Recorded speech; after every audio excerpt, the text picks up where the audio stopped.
आज की क्लास में आप सभी लोग सिद्ध करना सीखेंगे कि रूट 2 एक अपरिमेय संख्या है। मतलब आपको ये सिद्ध करना सीखना है कि रूट 2, रूट 3, रूट 3 इस प्रकार के तमाम प्रश्न मिलेंगे अपरिमेय संख्या हैं। अपरिमेय संख्या कैसे सिद्ध करते हैं इस वीडियो में, इस क्लास में आप सभी लोग अच्छी तरह से सीखेंगे। इससे पहले आप सभी लोग को इस वीडियो को, इस क्लास को ध्यानपूर्वक देखना है। यदि बात नहीं समझ में आती है, कोई समस्या होती है, कोई प्रॉब्लम्स होते हैं, तो आप कमेंट बॉक्स में बता सकते हैं या फिर मेरे कांटेक्ट नंबर पर भी फ़ोन करके बता सकते हैं। मेरा कांटेक्ट नंबर 999918060776 है।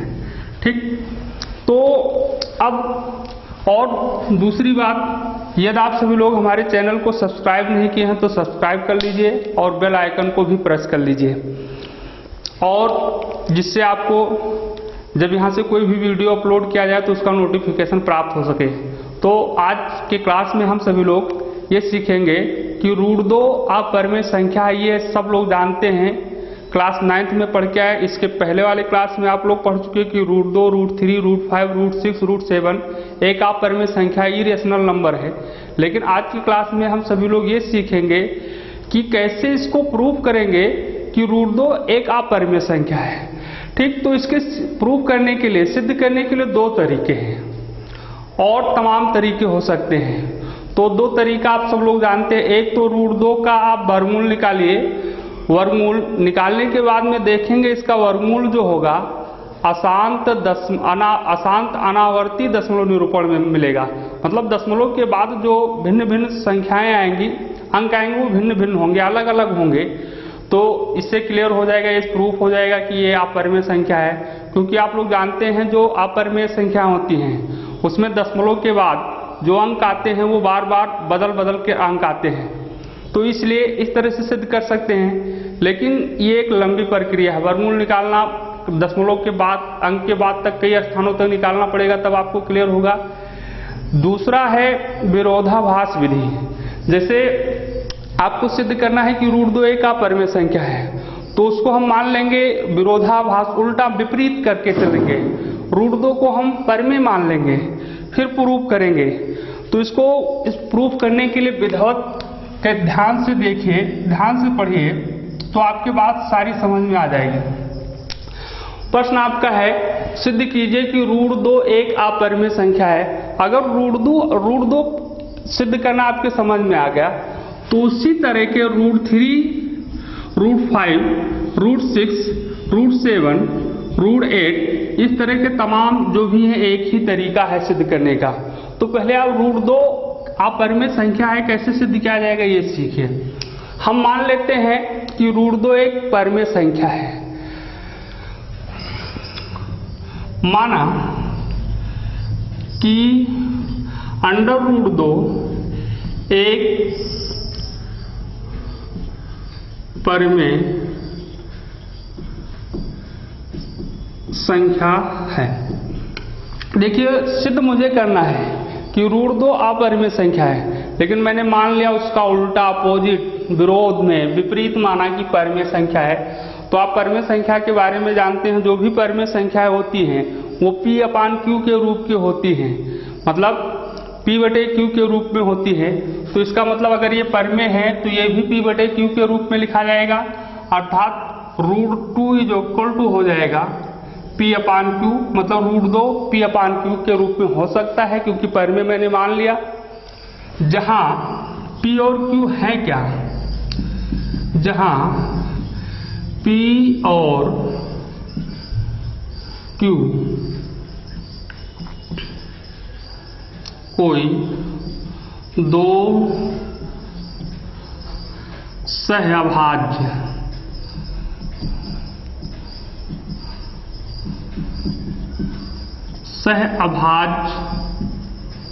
धन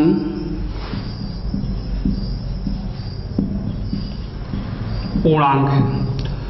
मैंने रूट 2 बराबर P/Q लिखा, क्यों लिखा? क्योंकि रूट 2 एक परिमेय संख्या मैंने माना है, और जहां पर P और Q कोई दो सहअभाज्य धन पूर्णांक हैं। धन P और P भी धन पूर्णांक है, Q भी धन पूर्णांक है, दोनों सह अभाज्य धन पूर्णांक है।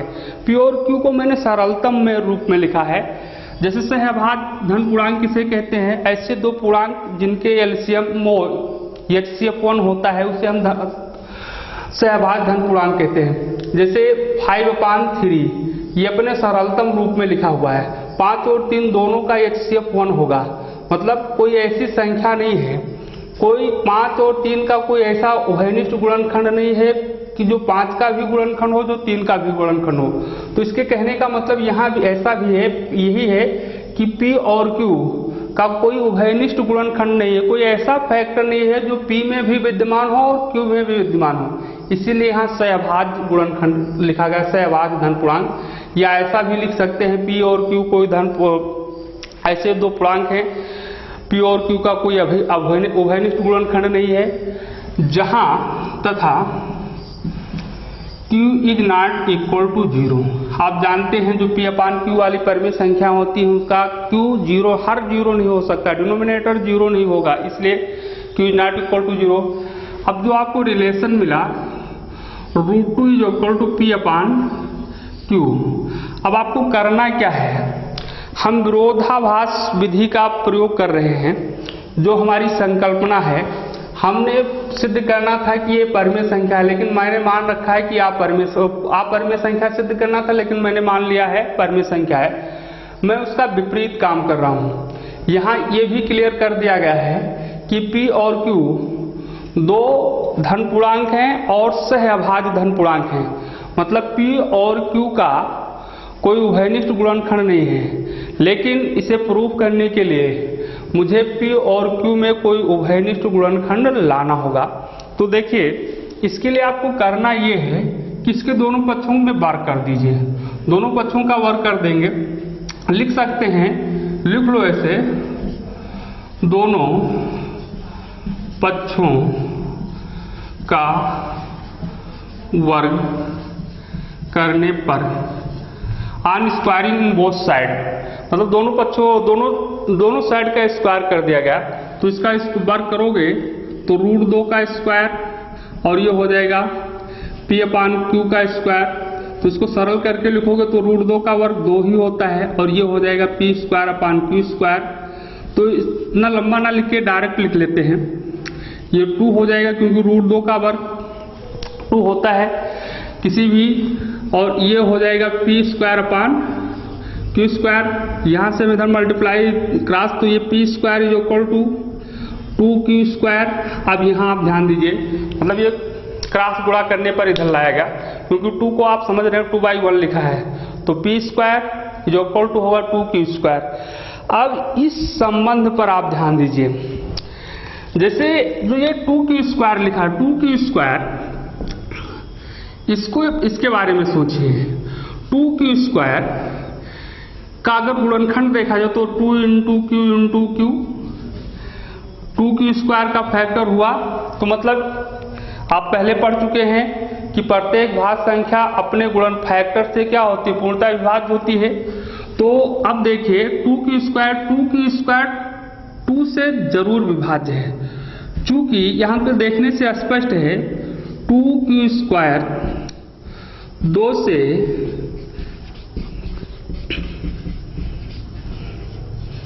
विभाज्य है।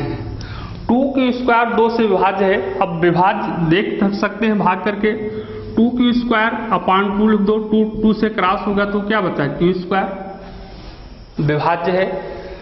मान लेते हैं ये 3Q² होता तो ये तय है कि ये 3 से विभाज्य होता, 5P² होता तो 5 से विभाज्य है। तो ये बात हुई। तो जब यहाँ P² बराबर आपको मिला 2Q², तो ये क्लियर है कि 2Q² 2 से विभाज्य है। ओके, 2Q² 2 से विभाज्य है।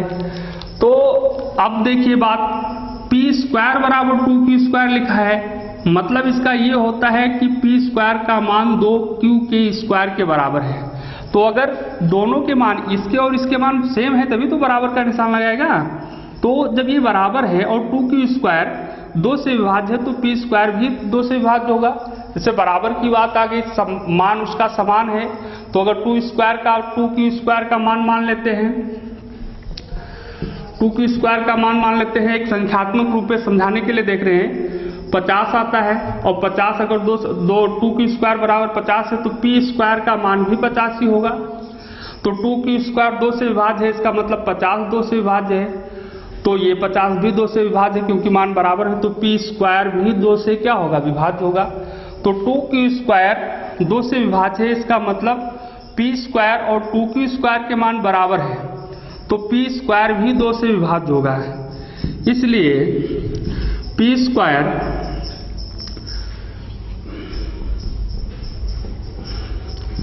पी स्क्वायर 2 से विभाज्य है।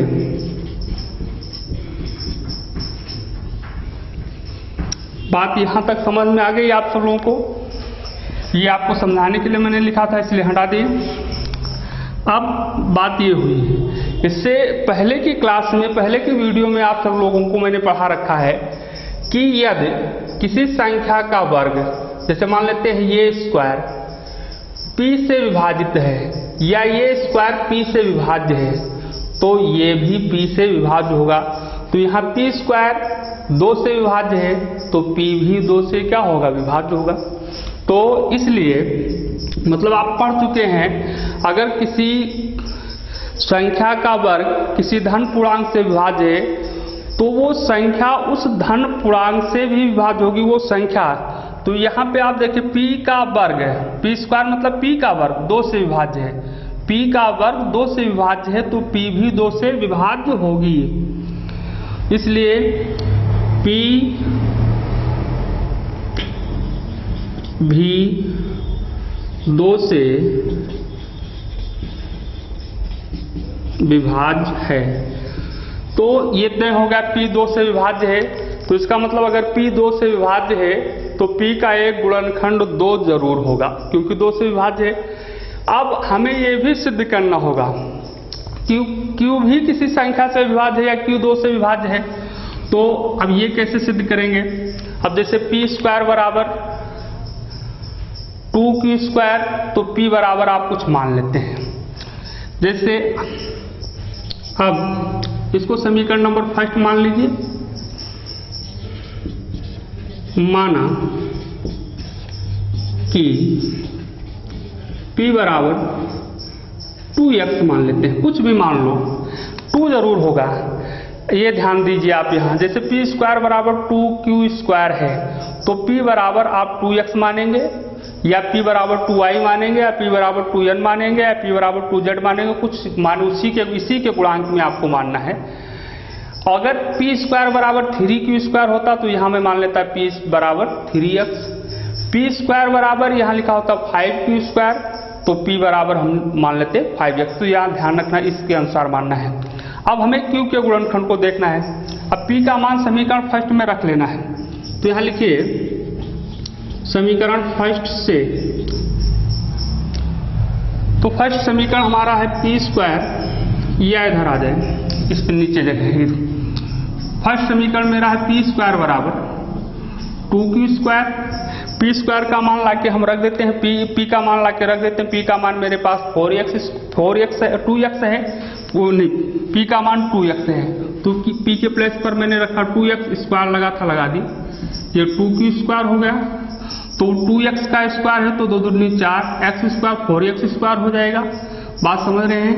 और ये 2q स्क्वायर है ही है, तो 2 से ये कट जाएगा, 4 कट गया क्योंकि, तो ये हो गया 2x स्क्वायर बराबर q स्क्वायर। अब ध्यान दीजिए आप लोग, 2x स्क्वायर क्या 2 से विभाज्य है? 2 से भाग करके देखिए तो निश्चित है कि चेक कर सकते हैं, 2x स्क्वायर अपान 2, तो 2 से 2 डिवाइड x स्क्वायर बचेगा, मतलब 2x स्क्वायर 2 से विभाज्य है। चूंकि 2x स्क्वायर 2 से विभाज्य है। फिर आप उसी प्रमेय को ध्यान देंगे जो अभी समझाया, इससे पहले वाले क्लास में पढ़ के आए हैं कि यदि किसी संख्या किसी धनात्मक पूर्णांक का वर्ग किसी पूर्णांक से विभाजित है तो वो धनात्मक पूर्णांक भी उस संख्या से वर्ग विभाजित होगा। मतलब आप पढ़े हैं कि अगर कोई संख्या है उसका वर्ग किसी धन पूर्णांक से विभाज्य हो रहा है तो वो धन संख्या भी उस धन पूर्णांक से विभाजित होगी। मतलब तो नहीं, एक मिनट फिर से देखिए, 2x² 2 से विभाज्य है तो देखिए 2x² और q² के मान बराबर हैं। 2x² बराबर q² है, अभी उधर समझा चुके हैं। तो दोनों के जब मान बराबर हैं और 2x² अगर 2 से विभाज्य है तो q² भी 2 से विभाज्य होगा। तो q², इसलिए q² 2 से विभाज्य है। क्यों विभाज्य है? अगर 2x² तो आपको स्पष्ट रूप से नजर आ रहा है कि 2 से विभाज्य है, तो q² कैसे 2 से विभाज्य होगा? क्योंकि दोनों के मान बराबर हैं। 2x² बराबर q², तो अगर 2x² 2 से विभाज्य है तो वैल्यू सेम है, तो q² भी 2 से सेम विभाजित होगा। और अब उस प्रमेय का जो भी हम बता रहे थे वो प्रमेय आएगा। मतलब उस प्रमेय में आप पढ़े थे कि p(a)² को विभाजित करता है तो p(a) को विभाजित करेगा, तो 2q² को विभाजित करता है तो 2q को भी विभाजित करेगा। इसलिए q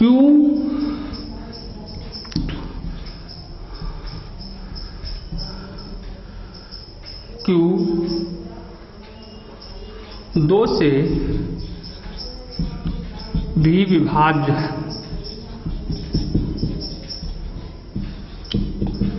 होगा। ठीक, अब बात देखिए, मैंने यहां पर ध्यान दीजिए, p भी 2 से विभाज्य है और q भी 2 से विभाज्य मैंने सिद्ध कर दिया। यहाँ सिद्ध किए आप लोग देखिए। पहले ऊपर मैंने माना, हम लोगों ने मान रखा था कि p और q कोई 2 सहभाज्य गुणनखंड है। सहभाज्य गुणनखंड है, इसका मतलब p और q का कोई उभयनिष्ठ गुणनखंड नहीं है।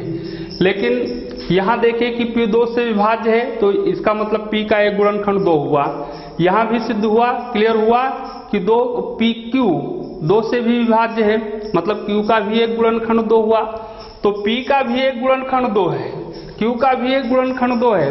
हम लोग ऊपर मान रखे हैं कि p और q का कोई उभयनिष्ठ गुणनखंड नहीं, सहभाज्य का मतलब उभयनिष्ठ गुणनखंड नहीं है। तो अब निष्कर्ष क्या निकला? जो हम लोग कल्पना कर रहे थे वैसा नहीं है, हम लोग गलत कल्पना कर लिए, गलत चीज मान लिए। तो क्योंकि अगर गलत नहीं माने होते तो जो मैंने माना था वो सत्य से माना चाहिए। जैसे हम लोगों ने मान रखा कि √2 एक परमेय संख्या है और तो परमेय संख्या p/q के रूप में होती है। और हम लोग ये भी मान लिए कि p और q क्या है, सहभाज्य धन पूर्णांक है, मतलब p और q के कोई उभयनिष्ठ गुणनखंड नहीं है। लेकिन मुझे यहाँ देखने को लिए मिल रहा है कि p का भी एक गुणनखंड 2 है और q का भी एक गुणनखंड 2 है। अर्थात मेरी संकल्पना का विरोधाभास है। अब विरोधाभास है मतलब हम लोग उल्टा काम किए, गलत मान लिए, ऐसा नहीं मानना चाहिए। तो या तो √2 अब तय है, या तो परमेय संख्या होगी या तो अपरमेय संख्या होगी। तो परमेय संख्या अगर होती तो ऐसी कंडीशन नहीं आती, जो हम लोग कर रहे थे उसी के अनुसार आना चाहिए। तो इसका मतलब उल्टा सिद्ध हो गया। तो इसका मतलब ये हुआ कि √2 अपरमेय संख्या ही है। अब यहाँ नीचे लिखोगे क्या, जो हमारी संकल्पना का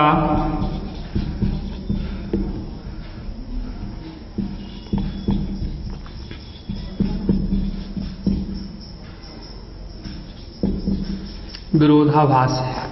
जो हमारी संकल्पना का विरोधाभास है, जैसा हम मान के चल रहे थे वैसा नहीं है। हम √2 को परमेय संख्या मान के चल रहे थे, लेकिन ऐसा नहीं है। तो √2 है क्या, अपरमेय संख्या।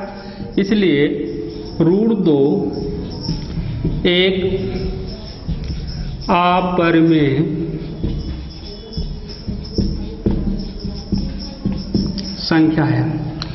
इसी प्रकार से जैसे ये आपने √2 को सिद्ध किया अपरमेय संख्या है, इसी प्रकार से इस टाइप के प्रश्न होंगे √3, √5, √6, √7, √8, √10, √11, √13 ऐसे ऐसे जितने भी प्रमेय इस टाइप के इसी तरह से सिद्ध होंगे। यही तरीका सिद्ध करने का, इस तरह से आसानी के साथ आप प्रूव कर सकते हैं। आपके समझ में अगर √2 आ गया है तो √3 को आप सिद्ध कर सकते हैं, √5 को कर सकते हैं, √6 को। ये सब आप लोगों को करना है। इस क्लास को पढ़ने के बाद इतना आपका HW है। अब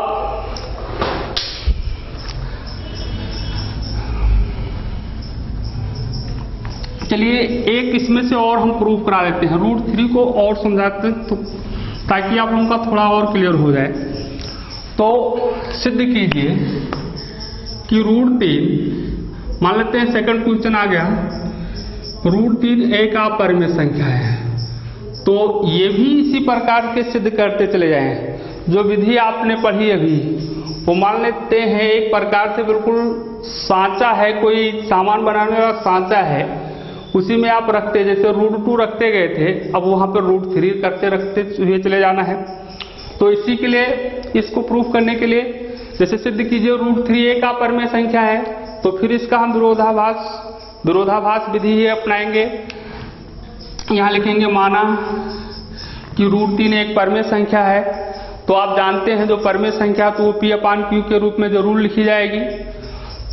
तो √3 जो इक्वल टू हो जाएगा P/Q। अब P क्या है, Q क्या है, दोनों धन पूर्णांक हैं। जहां इंडिकेट कर दीजिए, जहां P और Q कोई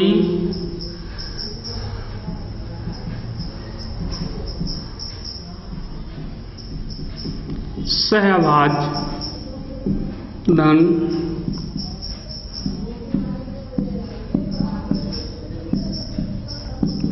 पूर्णांक है तथा Q is not equal to 0। यहाँ पे आपने माना कि √3 एक परिमेय संख्या है और तो √3 परिमेय संख्या जो होती है P/Q के रूप में जरूर लिखी जाएगी। इसलिए मैंने लिख दिया √3 बराबर P/Q, जहाँ P और Q कोई दो सहभाज्य धन पूर्णांक हैं तथा Q is not equal to 0। सहभाज्य धन पूर्णांक के बारे में और फिर ध्यान से समझ लीजिए। P और Q अगर कोई दो सहभाज्य गुणनखंड धन पूर्णांक हैं तो P और Q का कोई उभयनिष्ठ गुणनखंड नहीं होगा। कोई ऐसा गुणनखंड नहीं होगा जो P का भी गुणनखंड हो और जो Q का गुणनखंड हो। अब हमें सिद्ध करने के लिए यही दिखाना होगा कि P और Q का कोई एक ऐसा उभयनिष्ठ गुणनखंड मुझे मिल रहा है।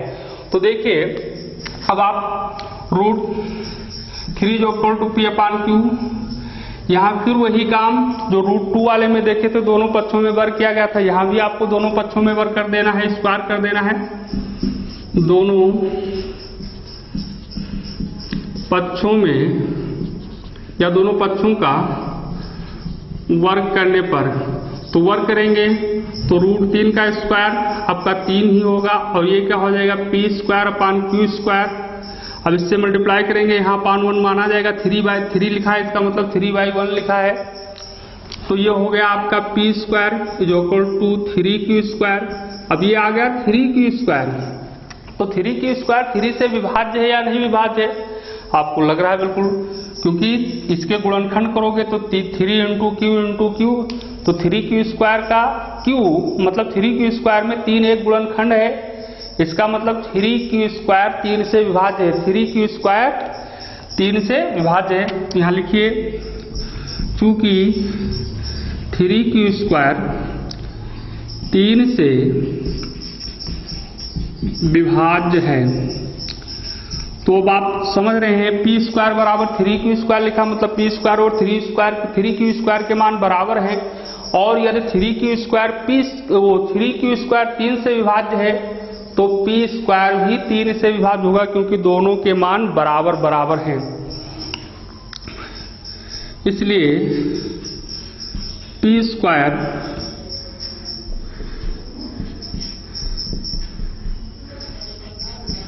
भी 3 से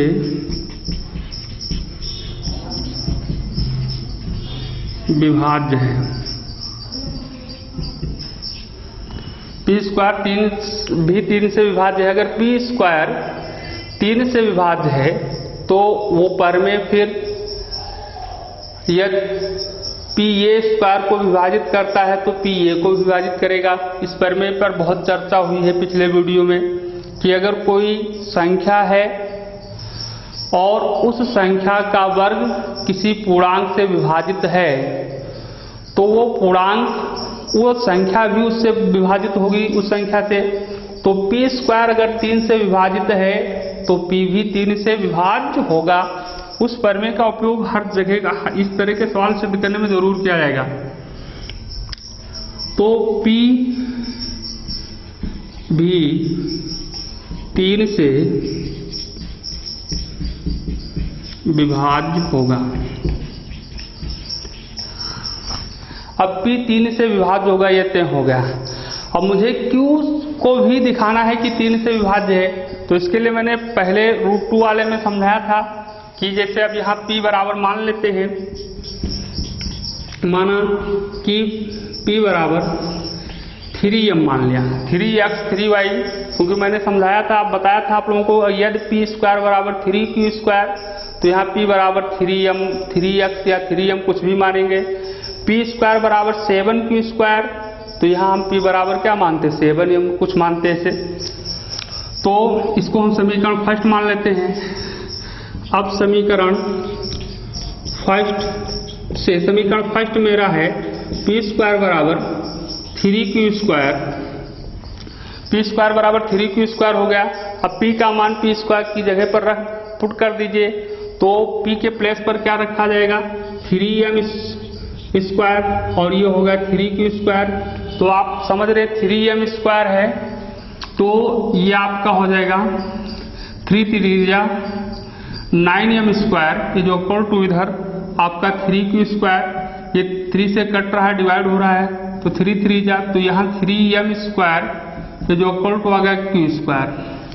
अब आप देख रहे हैं हमने अभी आपको यहाँ बताया कि P 3 से विभाज्य है, हमें यहाँ क्या सिद्ध करना देखना है क्या Q भी 3 से विभाज्य है। तो देखिए ये तो क्लियर है 3m स्क्वायर बराबर q स्क्वायर, तो इसका मतलब 3m स्क्वायर 3 से विभाज्य है।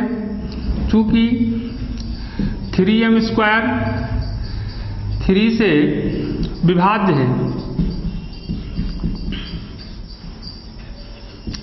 तो आप फिर देख रहे हैं 3m स्क्वायर बराबर q स्क्वायर। अगर 3m स्क्वायर 3 से विभाज्य है तो q स्क्वायर भी 3 से विभाज्य होगा, क्योंकि P 3m स्क्वायर और q स्क्वायर के मान बराबर हैं। तो इसलिए q स्क्वायर भी 3 से विभाज्य है। अब प्रमेय का प्रयोग कीजिए। आपने पढ़ा कि यदि P a स्क्वायर को विभाजित करता है तो P a को विभाजित करेगा, तो 3 q स्क्वायर को विभाजित कर रहा है तो 3 q को भी विभाजित करेगा, अर्थात q भी 3 से विभाज्य है। अब देखिए 3q जो है पूर्णांक q 3 से विभाज्य है। अगर q 3 से विभाज्य है तो q का एक गुणनखंड 3 भी होगा। यहाँ ऊपर पहले से प्रूव कर चुके कि P 3 से विभाज्य है तो इसका मतलब P का भी एक गुणनखंड 3 है, मतलब P का भी एक गुणनखंड 3 है और Q का भी एक गुणनखंड 3 है। हमें उभयनिष्ठ गुणनखंड मिला, P में भी मिला और Q में P और Q का कोई एक उभयनिष्ठ गुणनखंड मुझे प्राप्त हो रहा है।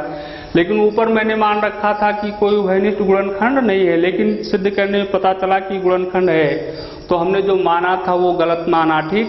अर्थात यहाँ लिख दीजिए जो हमारी संकल्पना का विरोधाभास है। अतः या जो